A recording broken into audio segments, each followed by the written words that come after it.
Welcome to An Author's Journey, where a prominent author chats with us about their journey as a writer. I'm your host, Joe Pizzo. Today's featured guest is Dr. Debbie Silver, an extraordinary educator who cannot be called an out-of-the-box thinker because no one can be sure that she has ever recognized the need for a box to limit her thinking. This classroom teacher, staff development instructor, and university professor has received numerous recognitions, including the Louisiana State Teacher of the Year. Her website states that her book, Drumming to the Beat of Different Marchers, Finding the Rhythm for Differentiated Learning, has been recognized for its insights into research-based models, teaching strategies, management tips, and inspirational from-the-heart lessons for addressing individual differences. In layman's terms, that simply means that she recognizes the need for all teachers to address every student's unique learning style and preference as often as possible.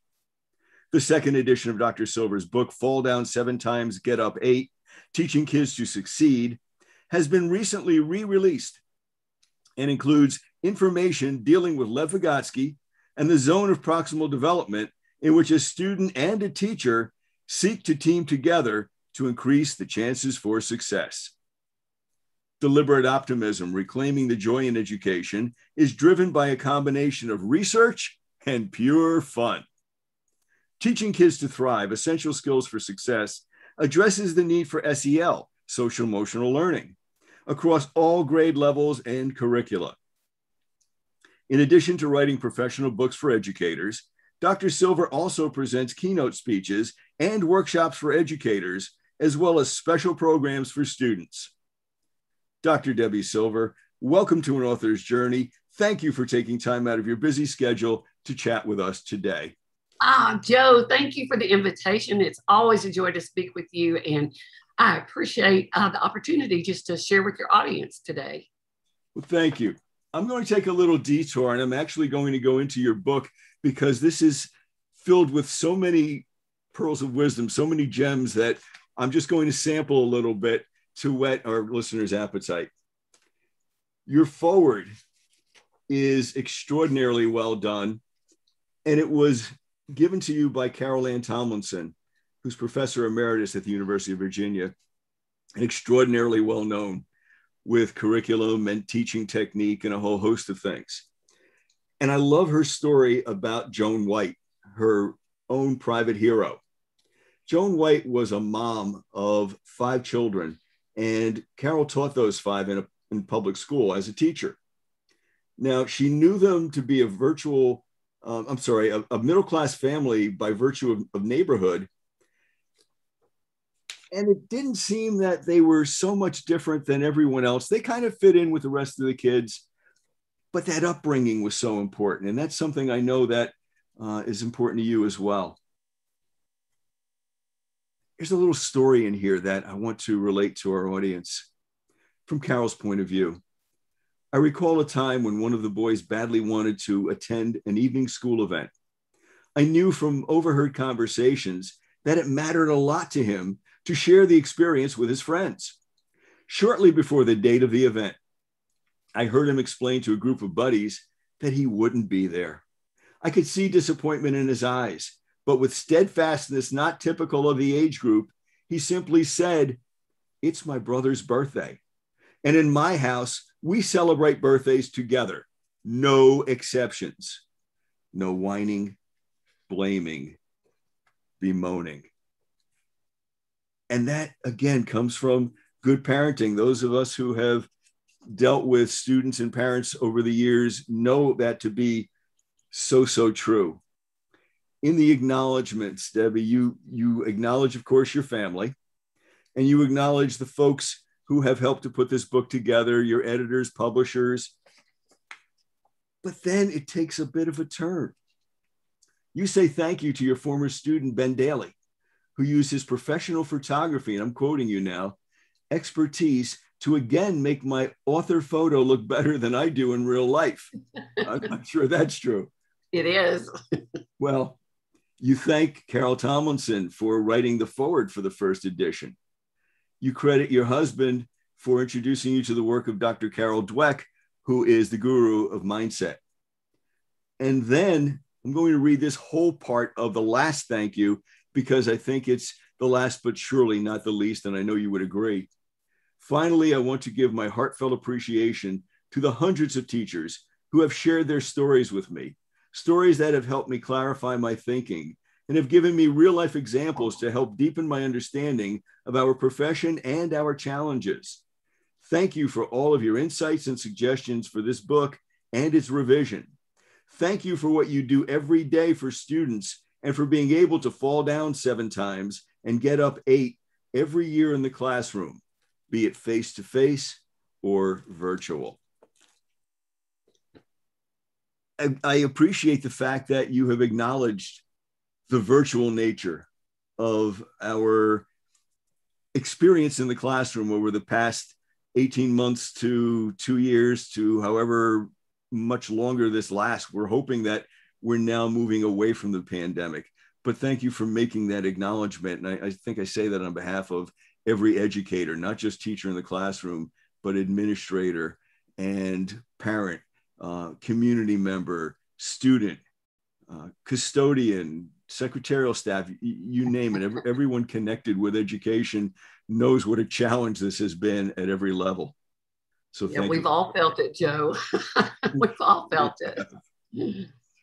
Okay, let me get to the questions now. What was your motivation to become a teacher? My motivation to become a teacher was the fact that I kind of got thrown into it. It wasn't really in my game plan. And when I walked into a classroom of first graders that I didn't know were going to be first graders, I was told I was going to teach 4th grade. And kind of a bizarre story, but I looked into their eyes. This sounds so corny, but it is so true. They just looked at me like, you're this person, you're our leader, you're the one. And it was just transformational. I just felt like, and it was a very low socioeconomic, very low experiential background kids. And this was their first day at school, by the way. We didn't have kindergarten at that time. And I realized how much power that I could have and how much good I could potentially do. And it was just earth shattering. It was like, this is important. This is really important work. And I can do this and I can make a difference for these kids. And that kind of kicked it all off. And I honestly believe that teachers are, I don't want to say teachers are born, but I think you're turned that way because I love that we can help people hone their skills and hone their pedagogy and hone their help them with their toolkits. But I don't believe you could make somebody into a teacher. I honestly don't. I really think you're either turned that way or you're not. And a lot of fields have people who act, as part of teaching in their role, and they're doing the same thing. It's let me reach out to someone else and share with them what I have and help them hone and find their own best selves. That's the attraction. That's the motivation. So what qualities do you think are necessary for someone who wants to do this for a living? We obviously don't go in it for the money and the fame. What draws people to the teaching profession from your perspective? I think, it's the same things that attract like nurses and firemen and policemen in a lot of cases. It's that wanting to help. It's a nurturing kind of nature that you have. It's a being a giver rather than just, what can I do for myself, but what can I do for society, for someone else? It's the deriving the joy from helping somebody else. And I think a lot of professions do that. But in teaching, it's both short-term and long-term because you get to see it, short-term every day when you can put a smile on a child's face or wipe a tear away. But, 20 years later, when they come back and say, you changed my life. I mean, that is so powerful.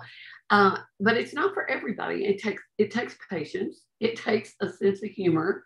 If you take yourself too seriously, you're never going to make it in this profession. You've got to have a really good sense of self. You've got to be able to see the whole picture, and you've got to have empathy. And, Brene Brown does a really good job of telling us the difference between empathy and sympathy, but it's the ability to listen without judgment And then the ability to take those kids wherever they are, whatever's going on, and not get caught up in all the drama and the degradation that happens to kids sometimes, but to say, okay, then that's what it is. That's what you can't control. So let's figure out what you can control. And I'm here to help you keep moving forward. I think you hit a very important point when you said that we need to be good listeners. Yeah. Everyone responds to a listener. We all want to be heard. And right. That teacher in the classroom who is conducting learning exercises and facilitating learning challenges has to have a feel for where that classroom of students is at that time. There are days when they come in and they're set to go and you can conquer the world, and right. other days where you may not find the door to leave the room because it's just one of those days. Mm-hmm. And I can go ahead. Yeah, you have that flexibility. And that was a good point that you just made. You have to be able to read the crowd, read the audience. But you need that perceptiveness. But then with that, you need to care enough to want to do something about it. And I think there are a lot of people that want to be in the field, but they just don't get it. They don't pick up cues real well, and they don't think outside of their own learning styles. They don't see that you can be smart in different ways. And, because I had several teachers that it was my way or the highway, and they had a lot of knowledge and they imparted, some important essential ideas. But bottom line was, if you really want kids to learn, you have to build a connection with them. And that's where you start, with that connection.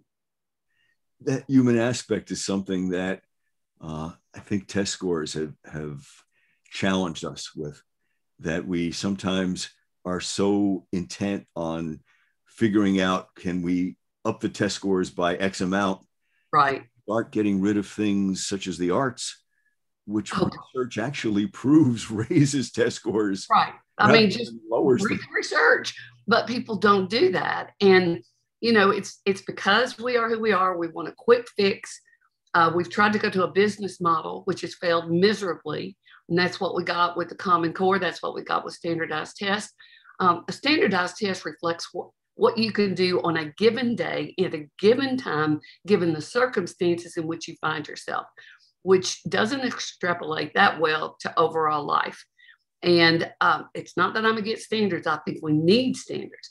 But I think what we need is more of a compilation of what students are able to do and show us and demonstrate. We don't need these high stakes where this makes or breaks a kid. And we do that a lot. We do that by saying, okay, you can be in pre-algebra, but you can't. Well, right there, you've made a life decision for that kid. And we all know it. And it's the same with standardized tests. So I really think we need to be more humane, and we need to look more at a lot of people are talking about the whole child.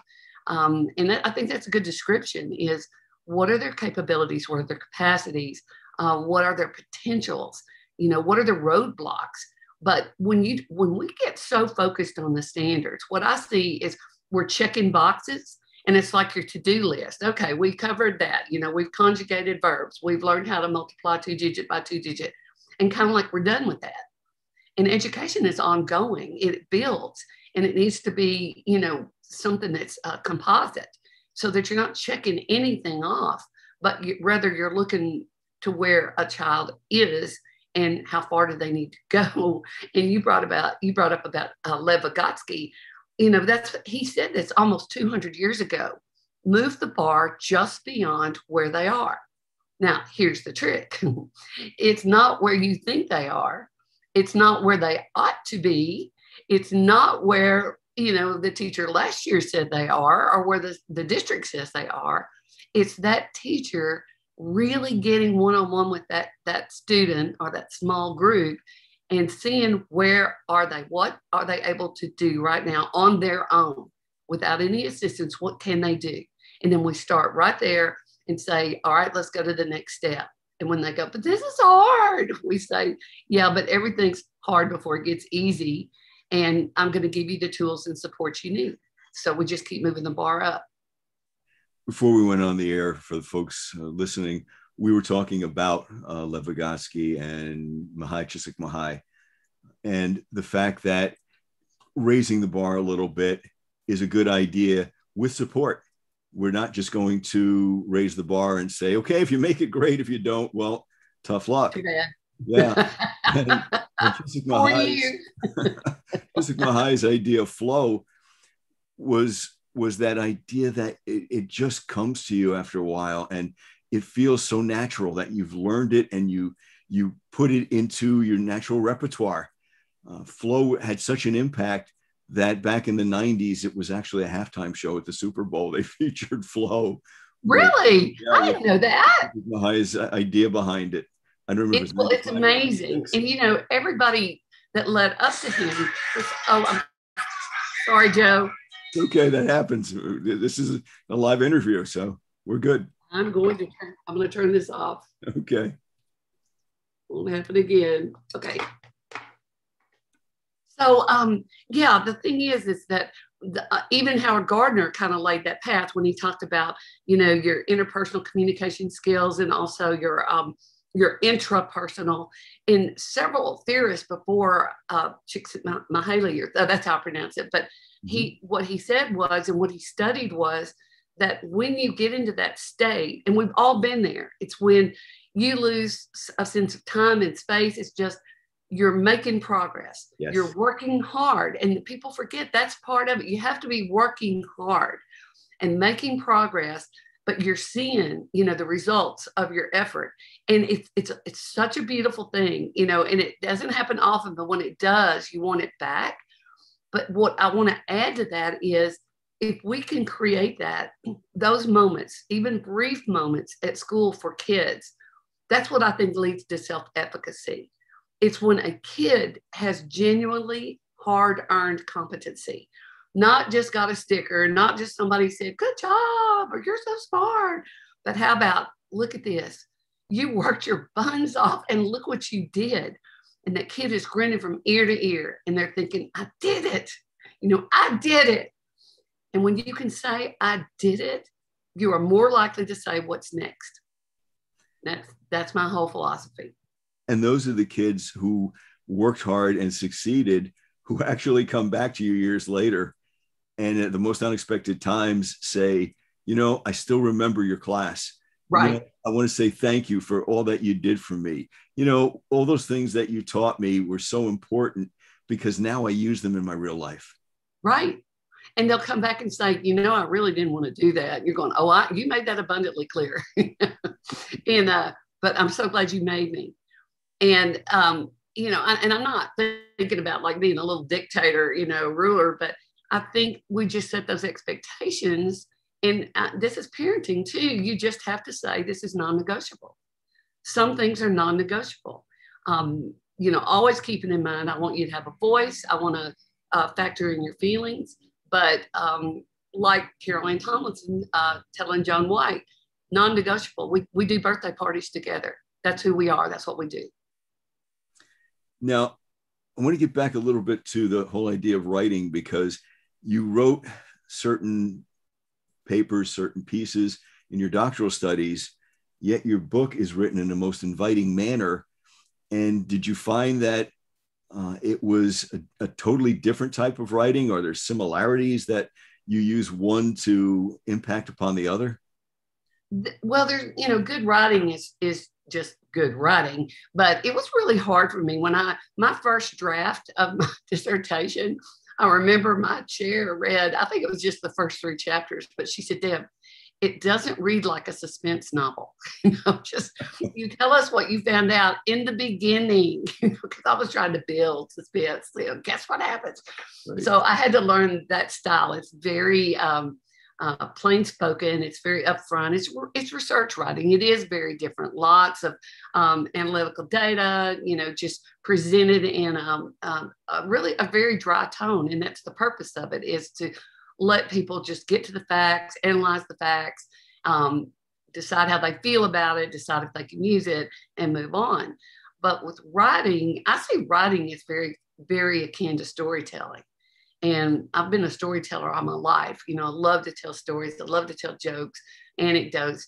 And so my writing, and people tell me, they'll go, your writing sounds like you talk.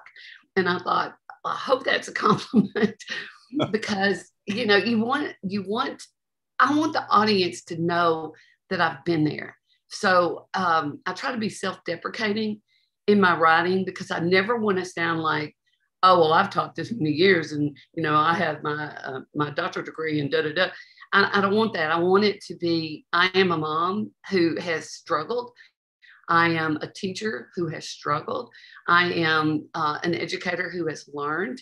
And then I just have to laugh because some things about every profession are just funny. And if you don't laugh, then you're going to cry. So we don't cry. We laugh about it. And we just say that's just part of it. Again, my theory, just keep moving forward, put one step in front of the other and keep going. Now, when you write your books, how do you plan the next book? How do you come up with the idea? Is it what's out there, what interests me, what I think needs to be said? What was the process? Pretty much what I think hasn't already been said too many times, because we have such a plethora of educational information out there right now in books. It's very popular to write a book, and there are a lot of them, and lots are of really good quality, and some are not quite so much. And so if I see that a topic has just been done and done and done, then I'm thinking, okay, let me use my voice to do something else. And or maybe this is a great topic, but nobody's approached it from this angle or this point. So let me come at it like that. And that's where I get my inspiration is, what needs to be said. And generally it's work that I develop when I'm doing workshops. And the workshops that I do, that like if I go to a conference, then my most popular workshops, people just gravitate, want to stay after, want to ask questions and just keep wanting information. Then that tells me, okay, here's the need right here. And what I need to do is write this down so that I can do my workshop. And then if somebody says, well, I want to go deeper, I can say, well, let me recommend, my book or somebody else's book that will help you go deeper on that. And so that's pretty much my inclination there. Now, my publisher, Corwin, came to me on Fall Down 7 Times Get Up 8 and said, because I kept saying, what do you want to write about next? And I was like, the things I want to write about, I think are kind of overdone. And my editor, Ariel Curry, said, Deb, we're thinking rewrite Fall Down 7 Times Get Up 8, which is my favorite book that I've ever written. But to also include what happened with COVID, because what you talk about was what we needed to do with kids before we went virtual to make self-directed learners who are self-sufficient and able to have the self-efficacy to proceed even when you're not in a highly structured classroom. And we saw that we pretty much miserably failed on that. So they said with that arc, and then I also wanted to write about finding balance in the digital world, because with all my talk about, making time, teaching kids, certain fundamentals, the distractions now are so much greater than they were when I wrote the original book in 2012. So I went in and read volumes about what people are saying about finding the balance of finding a balance in a digital world, and then tried to bring that all together under the umbrella of the whole thing is we want kids to make better decisions. Some of the books I wrote, were like scary, like this is what's going to happen to your kid. And if you don't, turn off your devices, they're going to turn into, automatons and, pretty dire. And then, list of do this, don't do this, do this with your kids. And I thought, okay, but that's not really what I've ever told parents or teachers.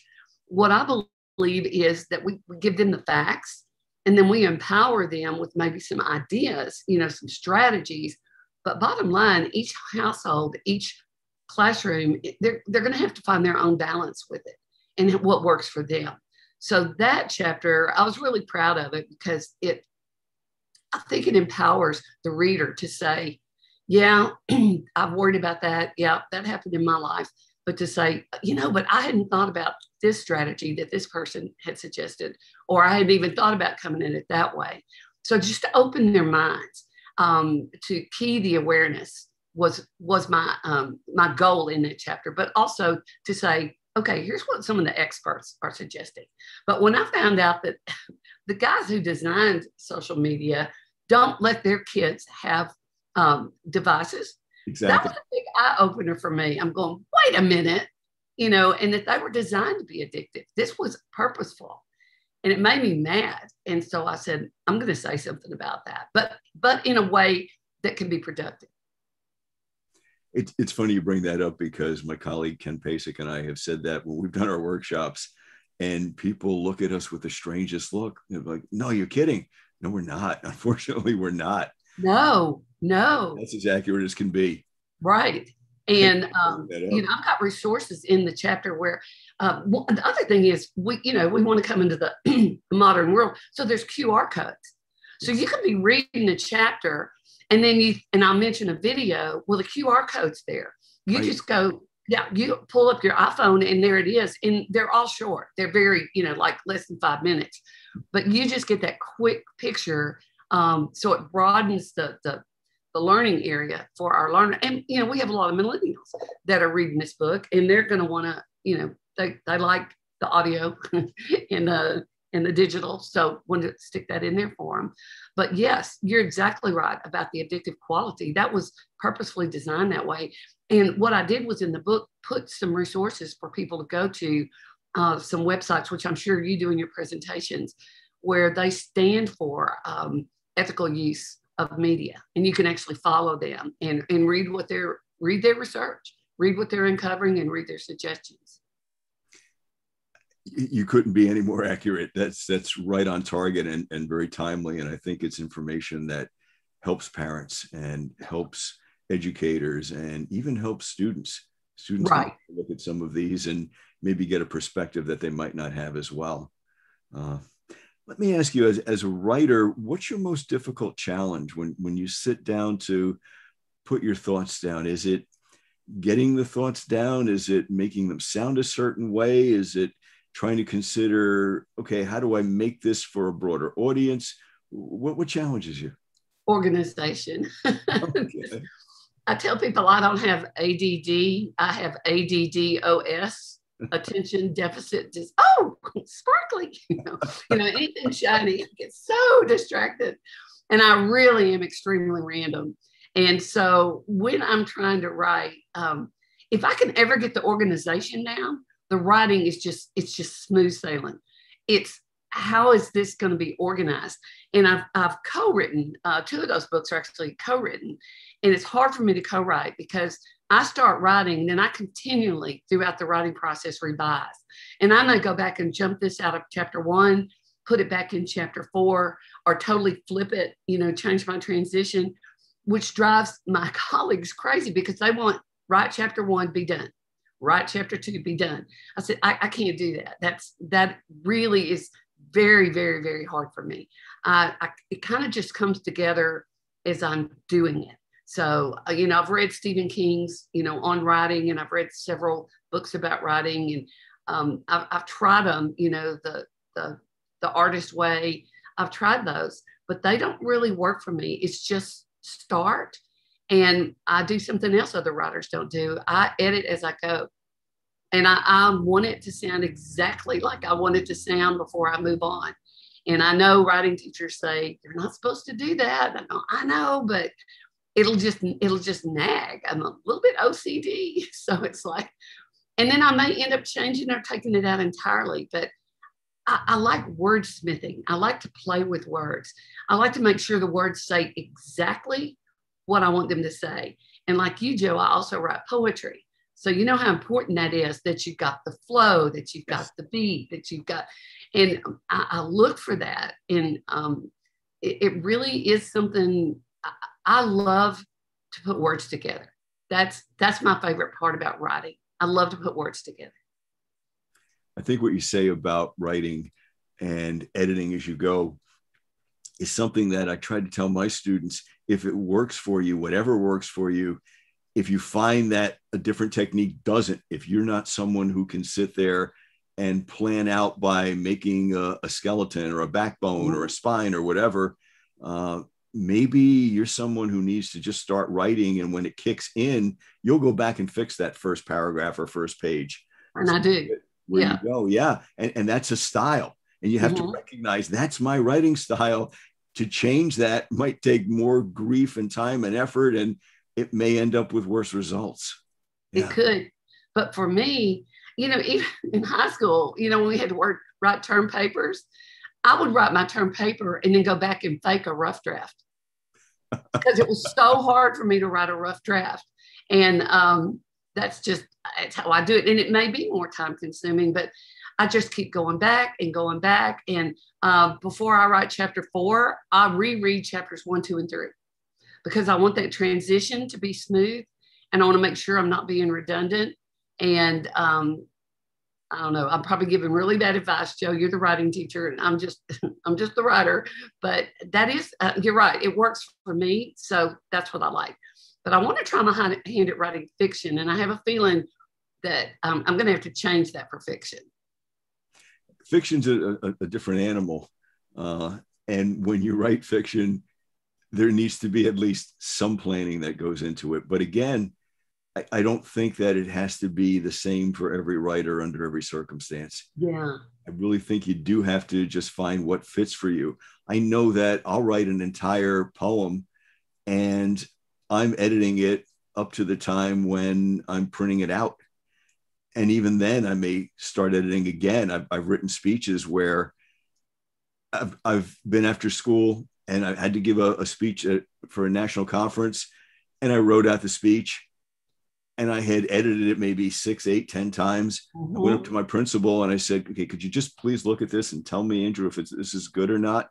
And he'd look at it and he'd say, okay. And as I'm leaving, he'd say, I know you're going to change it. And I said, yeah. Yep. Yeah. And I get back to my room and it's another 6 or 8 edits before I'm finally satisfied with it. Yeah.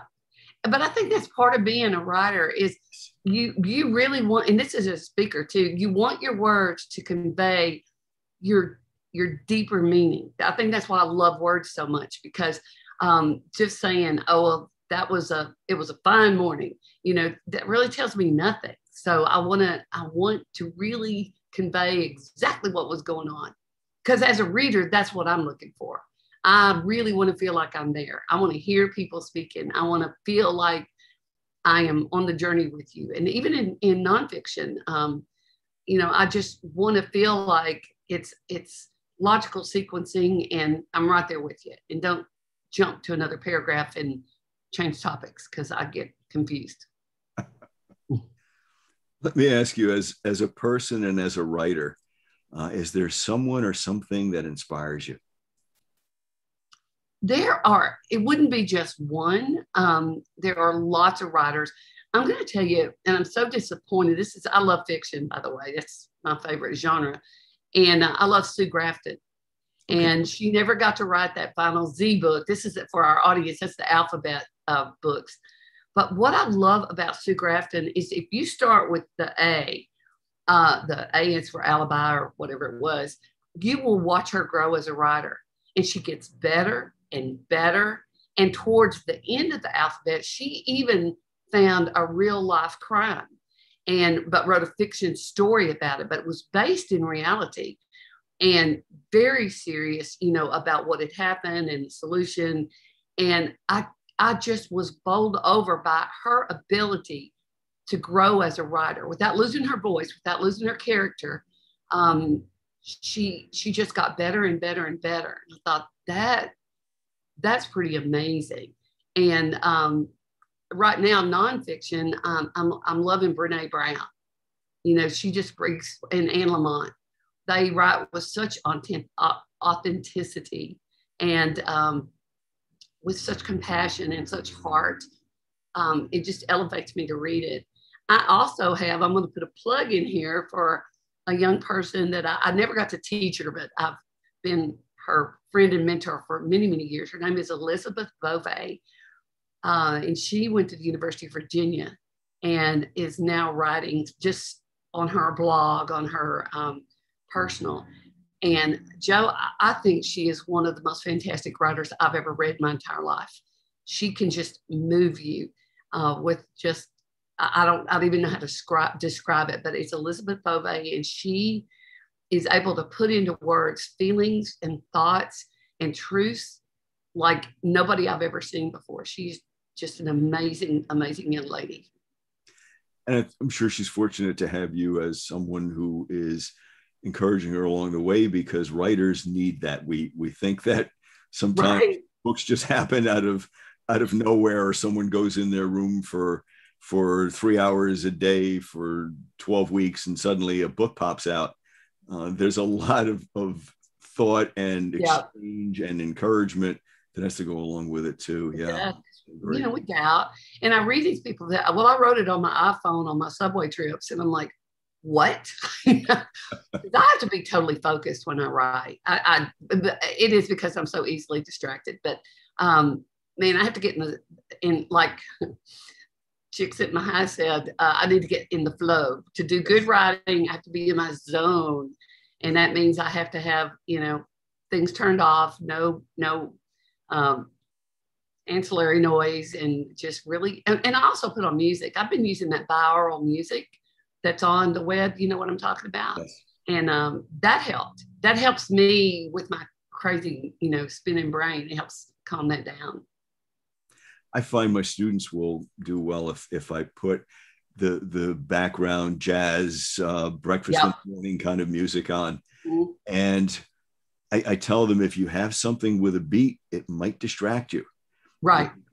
People who can take music with a beat and not be distracted. And I also tell them a story about people in gyms who were personal trainers years and years ago, playing the Rolling Stones and finding that it was actually making the muscles less strong. The resistance needed to be greater when people were working out with weights than if it were a different type of music that didn't have that pounding beat, that the pounding beat was working in a negative way rather than in a positive way. Well, in the book, The Mozart Effect, you know, they're talking about the research there. They came up with classical Baroque is actually the most brain enhancing, is what they felt like. But these binaural sounds are not classic Baroque. They're just, I don't know, it's something they've done with neuroscience to say we're activating, you know, certain like alpha rays in your brain, and that it has a calming effect and a centering effect, which is what I'm looking for, is that centering effect. Now, when you write, Deb, how do you know that you've written something profound? When I put it down and I come back later and pick it up and I go, dang, that was good. and I honestly, I'm my own worst critic, but I've gone back and found things that I wrote, you know, in high school and read it and went, wow, you know, I'm impressed. And then I've read some of my stuff that's like, that is just so sanguine or so saccharine, you know, get rid of it. But yeah, I kind of know when I do. It just hits a note. I don't know if that makes sense, but it just, in me, it just goes, yes, that's it. And then I know it. As you take your writing journey, what's your most rewarding part and what's your biggest challenge? I think the most rewarding part is when people come up to me to get an autograph and they've got sticky tabs all in the book. And I'm like, oh my gosh, you know? And they're going, oh no, this is my Bible. And I'm like, no, it's not the Bible, but I appreciate that. Or somebody saying that something that I wrote really made a difference in their lives in some way, you know, without trying to overgeneralize. But, you know, I'd never looked at it that way. I'd never thought about it that way. It helped me deal with a child. That, my greatest challenge. Okay, this is going to sound really petty, but sometimes I see books that get really popular. Let's just talk about teacher education books. And because either of the name of the person who wrote it or the organization that put it out there, everybody's like, oh my gosh, this is, you know, end all. And I read it and think, I don't think so. I don't think it's realistic. I don't think it's helpful. And through a lot of promotion or a lot of other things, the books become very popular and they become like a mantra. And I'm like, could we just rethink what is being said here? You know, even some of the titles, and I don't want to offend this author, but that title, Failure is Not an Option. You know, I have a problem with that because I know I think I know what he intends to say, that I'm not going to let you fail on yourself. I hope that's his intention. But what I think that is, you know, just that title out on a shelf is saying is that failure is, you know, horrible, terrible, no good, very bad thing. And what Dr. Dweck has told us, and many, many others, is that we really need to reframe failure for kids. Yes. To say it's a stepping stone, you know, and we all do it. Watch a little baby trying to learn to walk. Tell me they don't fall down, you know, but how do they learn to walk? They get back up. Right. So instead of going, oh God, such a failure, total face plant, what we need to say is, oh man, I didn't mean for that to happen, but what did I learn from that? So, you know, there's just I get frustrated when I see things kind of take off and I think they're leading us in the wrong direction. That's hard for me. Now, let me ask you, if someone wants to do what you do, let's say there are folks out there who are thinking, boy, that Dr. Debbie Silver, she's really got it together. I'd like to do what she does. Is there advice you would give someone who wants to write, give workshops, be a keynote speaker, maybe get a doctorate? Yeah. And I get asked that so many times. I actually have it a little printout, you know, because people will say, I want to do what you do. And sometimes I'll have like a first year teacher that'll say, how do I do what you do? And I'll say, well, the first thing you do is go back to the classroom, because in our field, you're going to have no credibility as a first year teacher. But, and I don't mean that to sound like you don't have anything to offer, because I want you to do workshops. I want you to stand up, but you're probably not going to be a keynote speaker until you build a credibility with other educators. So be sure that you're honing your skills. But in the meantime, apply for everything in your district, at your school. If somebody says, we want somebody to present, you know, 15 minutes, or we want you to do a think, pair, share. We want you to think a little breakout topic. Do that. If you want to be a speaker, you want to be a keynoter, then you go give speeches to anybody that'll listen. Your Rotary Club, you know, I've spoken to the wives of the volunteer firemen. Just you show up and you do that, and people will start saying to you, you know, do you do this for, you know, can we hire you to do it? And then you have some business cards printed, because I used to give out deposit slips, because that's the only thing I had to have my address on it. And my husband told me that wasn't very professional. So I got business cards made. But it's a process, and it doesn't happen overnight. Now, it does for some people. Like if you go through something, you know, sensational, a traumatic event, you're on the news, people know your name, then you're going to be invited to speak just because of your name recognition. But if you're someone who you don't have that, then the way you get asked to speak is that you have a message, that you're authentic, you know, and if you're humorous, be humorous. If you're not, don't try to be. Just be you and give your message to the audience that you think needs to hear it. But it's a lot of effort, and it's hard because you're putting yourself out there. And so if you do a face plant as a speaker, you're doing it in front of a lot of people. So you got to be able to fall down, get back up, and say, okay, well, I blew that part, but here are the parts I got right. And as far as writing, like if people want to be children's book writers, I always refer them to my friend Stephen Lane, who teaches children's writing. And he's got some really, really good ideas and has helped a lot of people do that. And it depends on your interest level, because people will come to me with a book idea and say, well, I know you're a writer. Can you help me with this? I'm going, that's really not even in my field. I have no expertise in that. Well, who should I talk to? And again, I'm like, I don't really know, because I'm not in that area. But, get is Writer's Digest. Yes. And yeah, and look at the current year on Writer's Digest, and they'll give you addresses and they'll give you resources, but join a writer's group. If you want to be a writer, join a writer's group. My husband used to. He wanted to hone his creative nonfiction. And we were in Clinton, Mississippi. I mean, small town. And he went to a writer's group and loved it. In fact, some of the writers that were in his group are now famous novelists. But they just sat around and read pieces, talked about ideas, gave each other information. And I really think that's the most helpful thing to do. Let me end up with this.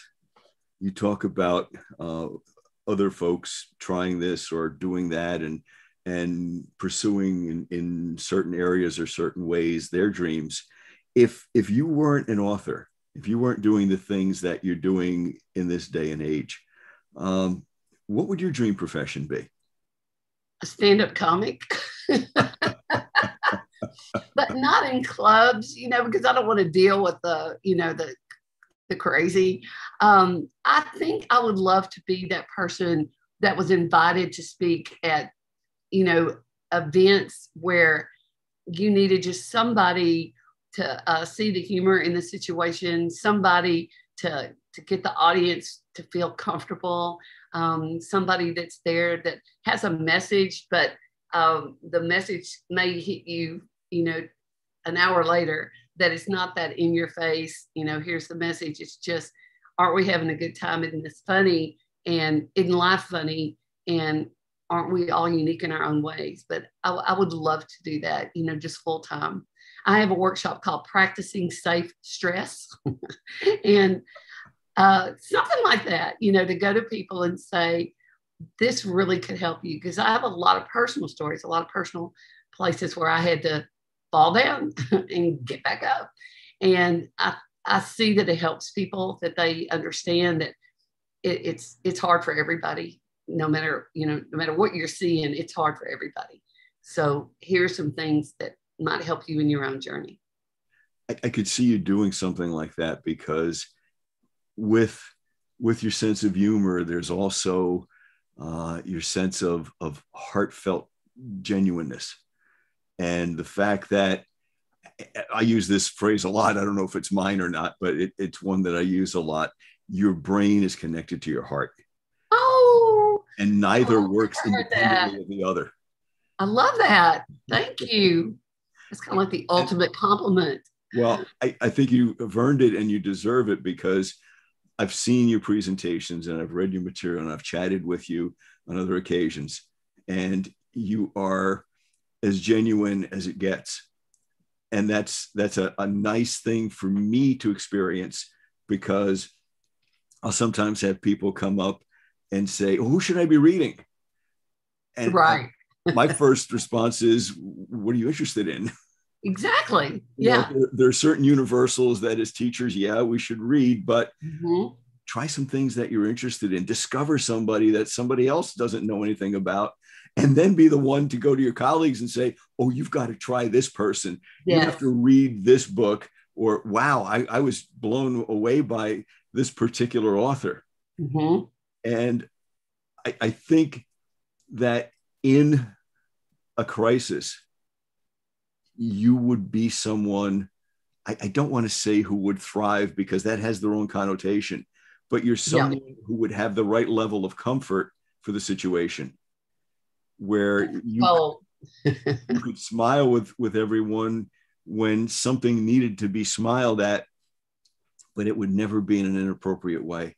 No, sometimes it's too soon, but when you can share a laugh or a smile, there's this message that says, we'll get through this. We're going to be okay. And if I'm the one to be able to do that, I think nothing brings me greater joy. And it's not that I'm minimizing in any way, what someone feels or hurts, but to say, you're right. This is bad, but you know what? We're going to get through it. We'll make it work. Keep going. It's nice to be reassured. Yes. Dr. Debbie Silver, thank you so much for taking an author's journey with me today. Your kindness and your generosity with your time is greatly appreciated. Joe, anytime I get a chance to talk with you, I'm going to jump on it. You are amazing. Thank you for your hosting. Thank you for making those of us feel good about what we do. And you do that for everybody and not just me. And I really appreciate you. Thank you. Thank you for your kind words. Well, that concludes our journey for this day. Tune in again for more conversations with more authors of interest. For an author's journey, I'm your host, Joe Pizzo. Have a wonderful day.